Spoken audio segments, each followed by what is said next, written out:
like, what do I do? How do I fill up my day? I need a routine. I need something to look forward to, because this isn't a 9 to 5 job. This isn't, you don't know your next move. You don't know what's going to happen next. So for me, just getting through every day was trying to fill it up. And some days would be like 3 hours of work, 5 hours of work. And now it's like 12 hours is a minimum. Wow. And I love it. I wouldn't change it for anything else. And I'm just so lucky that I get to do what I love and I'm being paid for it. So that's great. Now, you describe your own struggle as something you feel uncomfortable talking about because you thought it was unfair to call it a struggle. Why was that?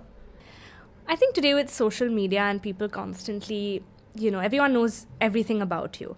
So when you talk about anything, you're just judged, even if no one really.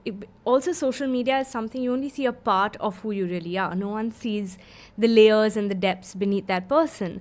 So if I put up a picture with a school friend of mine who happened to be one of an heiress in our country, and if I said that I struggle, it was like, how dare she? She's best friends with Isha Ambani.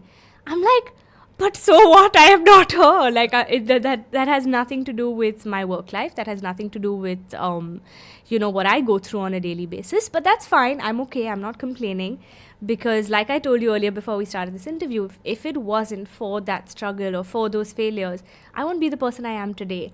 And I like this person a lot, actually. Let's burst the bubble then for all those horrible people who make judgments about you, who don't know you, who have no right to, and didn't go to school with you and didn't grow up with you. How much does it help then, being friends with or family friends with Salman Khan and Juhi Chawla? Does that get you into the movies? I don't know how much it helps. I think maybe there's a feeling of security, I feel like, sure, I can meet people. Initially, when I joined, when Fugly was my first film, I actually, because I knew him. I didn't have a management team at that time.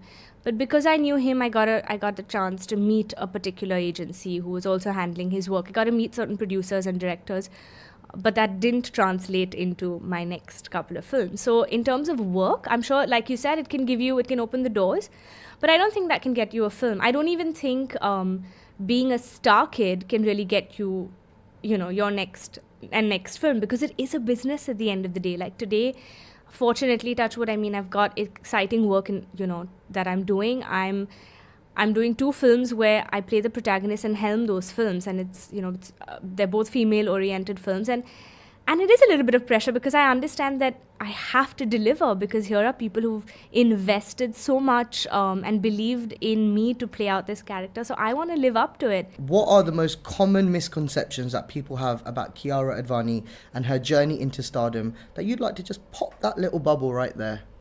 So people think I come from, my parents have worked very hard, but people think that because I live in South Bombay, I come from a very, I hate saying that word, but it just sounds so weird, but like, oh, she's a rich girl or something like that. Yeah. Rich in love, rich in culture, rich in all of that, yes. Undoubtedly, yes. But otherwise, I think I am someone who's making my own life.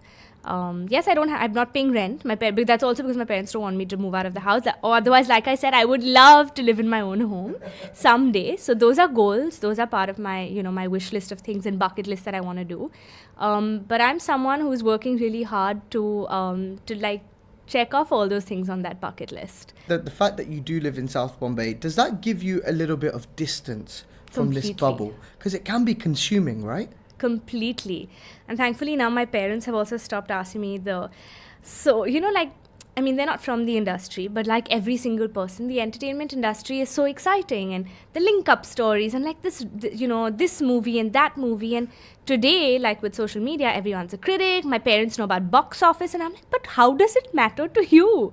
So fortunately, they've stopped asking me those questions, because I'm like, I come back from work with all the people I talk to about all these things, and I want to come home and talk about something completely different. I want you to tell me about the news, because I don't know anything that's happening in the world.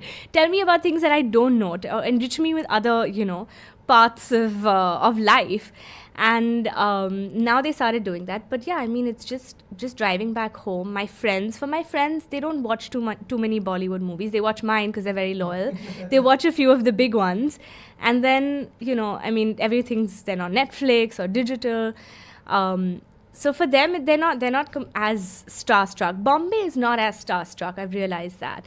And South Bombay is definitely not. You can walk to a restaurant and have a meal and nobody would care to even... I mean, they may see you and they may tell the other person, but very few people would really come up and bother you or want a picture or something like that. But haven't you worked so hard for people to recognize you? Absolutely. So when I come here, I'm like, yeah, I played it, man. They all come and I'm like, okay, let's do it. How many ever? But now, no. But like you said, I should change that, because now, since I think I would say after 2019, especially for me, I've had a lot of that. I've had people in my building come to meet me. I've had them come. They see me down because I go and work out in the garden in my building, and they'll probably see from their windows, and then they'll come and wait till I finish working out and get a picture. And although I'm sweaty and I really don't want to give it up, I'm like, okay, let's just do it, because you made the effort to come down. And like you said, I mean, I've worked so hard for this. Like you said, you're still trying to figure it out. Despite delivering two of the highest grossing films of 2019, Kabir Singh and Good News, you're still trying to figure it out. Is this an industry where you're constantly learning about how it actually works? Yeah, I mean, from everything, from the way people, perceive you, to the way your films do, it all changes every Friday. I mean, I saw, even just from Kabir Singh to Good News, I saw a massive difference. Describe that difference. So I think I like I said, I started by telling you that I like the person I am. I don't want to lose that. I don't want to lose touch with that. And that's why I feel I don't want to... So I've not actually sat and allowed myself to completely enjoy the success that 2019 has been. I am in touch with the parts of my life that were rocky. And I feel that that's one thing that has kept me grounded, when I've not taken it. It's like, okay, if it happens, it happens. If it doesn't, I want to give it my best. I don't want to ever regret that I didn't give it my best. But I don't want that success to feel like... I don't want to be aware of it. I don't want to be, like, it shouldn't feel tangible. But when you've worked so hard to achieve that success, don't you want to revel in it a little bit? Don't you want to, I imagine, and you can tell me better, but, Kabir Singh was such a phenomena.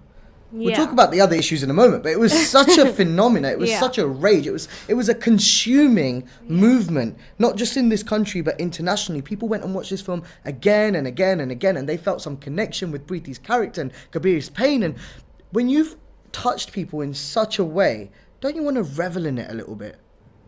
But revel in it, and I mean, I have. Of course, I've enjoyed it. I celebrated it with my loved ones. I've celebrated with the people when they come up to me. And I love the ones who come up just to talk about it. I think it's so amazing that someone has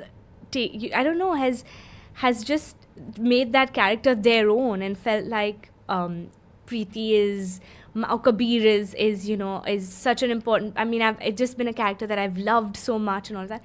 And it's amazing. But I can't live with that. I mean, then it's like, now Monica has to be that character. That was the focus. And now when I look at the other characters that I'm playing, I'm like, now goals, bro. Now you got to get the other ones loved like that. When you've had a point in your career, a phase in your career, let's say between 2014, 16, 17, even post MS Dhoni, where there's that moment of self-doubt. Am I deserving of this? Do people think I've just got this because of my connections? Am I even good enough for this? When you've had those moments of self-doubt, do they ever creep in when something succeeds later down the line? When Kabir Singh or Good News became the big hit films that they are, did that self-doubt ever crawl in or creep in again? So for me, it's a bit of the opposite. I didn't have self-doubt during Dhoni, Fugly, Machine, Lust Stories. I was like, I can act. Like, no one's taking that away from me. But then when Kabir Singh came, and with the amount that was spoken and written, that's when I started thinking of a lot of things. But I remember a call that came to me from an actor that I really admire, a female actor that I admire, and she called me and she said she loved my performance, she loved the film. She had her issues, like lots of people have their issues with, when you like get into debating characters, and that's fine, it's great, it's artistic, that's what this medium is, it's up for discussion. But she said you should pat your back for what you've done, because it's, this is you and Shahid together. And even Shahid, I remember at the screening, he looked at me like, why are you looking so worried? Our film is, look at the love you're getting. Like, everyone was coming out crying and hugging us. And it was like this overwhelming moment that I think the audience experienced with us while watching the film. But I was so nervous. And I don't know whether it was because I knew we were on the brink of something that's going to change maybe our lives forever, or whether that self-doubt came that, okay, am I deserving? Is this good? Am I really good? Like, I was looking for all the answers which I didn't have, because there was so much conflict